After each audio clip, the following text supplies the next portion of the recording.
경제계가 환율 변동폭 확대에 따른 기업들의 피해를 최소화하기 위해 대책 마련에 나섰습니다. 정부와 관계기관들도 수출 중소기업에 대한 자금 지원에 나서는 등 대책 마련에 분주한 모습입니다. 박병영 기자가 보도합니다. 무역협회와 대한상의 등 경제단체에 이어 정부와 관계기관들도 환율 변동폭 확대에 따른 수출기업들의 피해를 최소화하기 위해 대책 마련에 나섰습니다.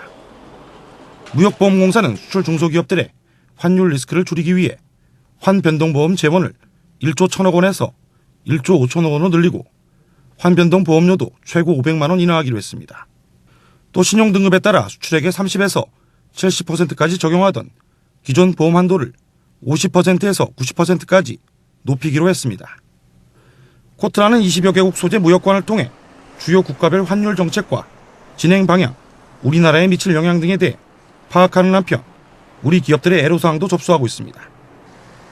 이에 앞서 무역협회와 대한상의 등 경제단체들은 외환은행과 제휴를 맺고 중소수출기업에 경영안전자금을 지원하기로 했으며 비상대책반과 애로지원센터도 운영하기로 했습니다.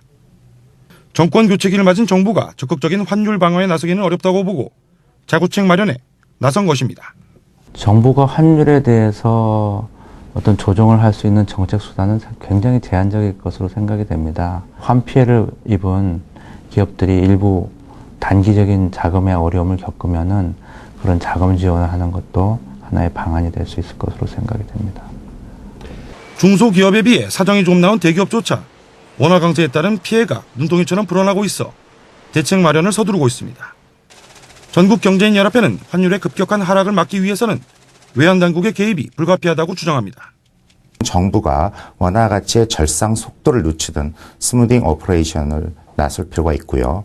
우리 기업에서는 원가 절감이나 생산성 향상 등을 통해 가격 경쟁력을 유지하는 동시에 브랜드 가치나 품질, 디자인 등을 향상시켜 비가격 경쟁력에 보다 초점을 맞춰 이 위기를 타개할 필요가 있습니다.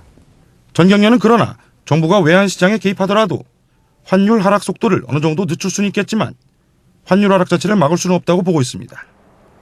이명박 정부 5년간 고환율 정책에 힘입어 고속 성장을 구가했던 대기업조차 더 이상 정부 정책에 의지해 성장을 이어가기 어렵게 되면서 우리 경제 전반에 어두운 그림자가 드리우고 있습니다. 한국경제TV 박병현입니다.